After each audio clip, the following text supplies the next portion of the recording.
Hey guys, this is the Red Book of Westmarch, and today I want to show you 3 handguns that I'm going to be posting near the end of this month or the beginning of next month with a bunch of other guys who are also going to be posting a bunch of handguns, whether replicas or not, to a large pistol instructable that we are going to be working on. And so I wanted to give just a quick overview video of the 3 guns that I'm going to be posting. Now I'm sorry for the really bad sort of camera setup here, but I'm using my phone, so I have to hold it, and my phone is also running low on battery, so I have to have it plugged in. So bear with me here. But the first gun we're going to talk about is the Five-SeveN.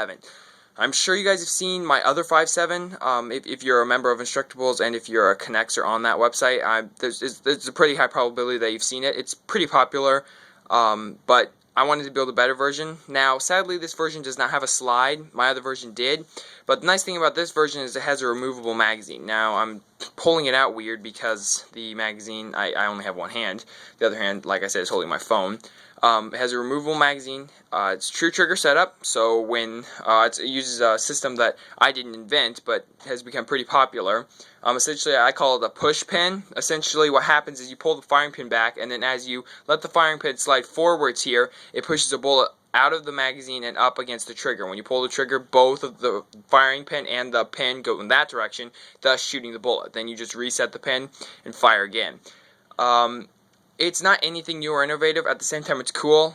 Be fun to mod and mess around with. The power I'm getting around out of this thing is probably going to be somewhere between 25 to 30 feet. And again, it's going to, as I've said before in multiple other videos, it's just going to depend on your setup. If you're using 2 really thick 64s, you're going to get probably about 40 feet. I just shot the P99, which is one of the guns we're going to talk about, with 2 pretty thick bands. I'm not necessarily sure if they were 64s or not. I have a large mix of bands, and it's hard to keep track of what's what. But it probably shot at about 40 feet.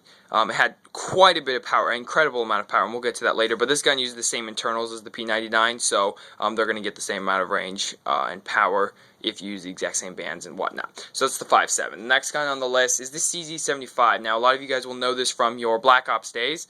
I didn't get Black Ops when it first came out. In fact, I only got it this year.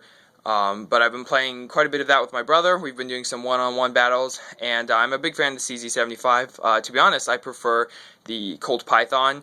It just has more power and more accuracy, especially with the ACOG, and the speed reloader is really nice to have too. But the CZ75 is definitely a favorite of mine. This, again, has a removable magazine, and it's the first CZ75 on Instructables. Again, it's hard to take magazines out with only one hand. So let me get this out here. Come on, don't be stubborn.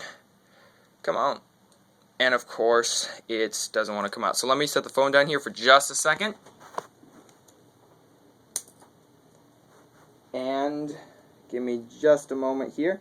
Of course, right now is when it wants to be silly and stubborn. Alright, we got it out. And let me pick the phone up here. Sorry about that, you guys. So we have the magazine of the CZ75. Different setup than the Five-SeveN or the P99 magazine, and we'll see the P99 magazine later on. Different setup. This gun is an entirely different setup than those two, although it does use the same Y clip on top setup, but it has a different grip.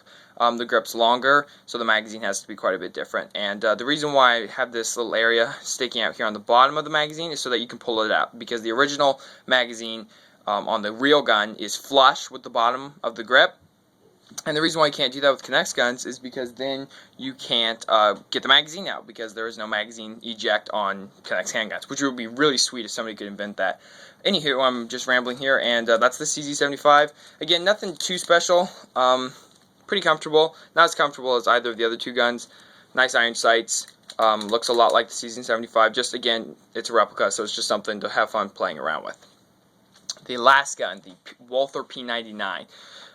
This gun is seen in Modern Warfare 3. Obviously, it didn't come from there because it's a real firearm. But it's used in Modern Warfare 3. It's pretty great with silencer, and in fact, probably my second favorite pistol on the game. I prefer the Five-SeveN over the P99 just because I love the Five-SeveN.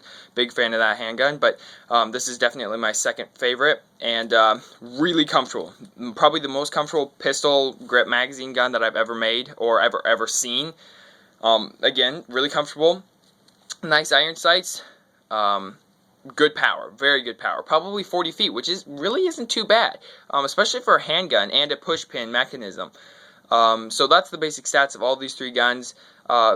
This one's going to be the most comfortable and my favorite of the three guns, at least the Connect version is. Obviously, like I said, the 5.7 is my favorite handgun, probably of all time. Maybe even more favoritist. That's bad grammar. Maybe I like it maybe even more than the 1911, which is obviously a classic favorite. Everybody has one. But anyways, we've got three handguns here.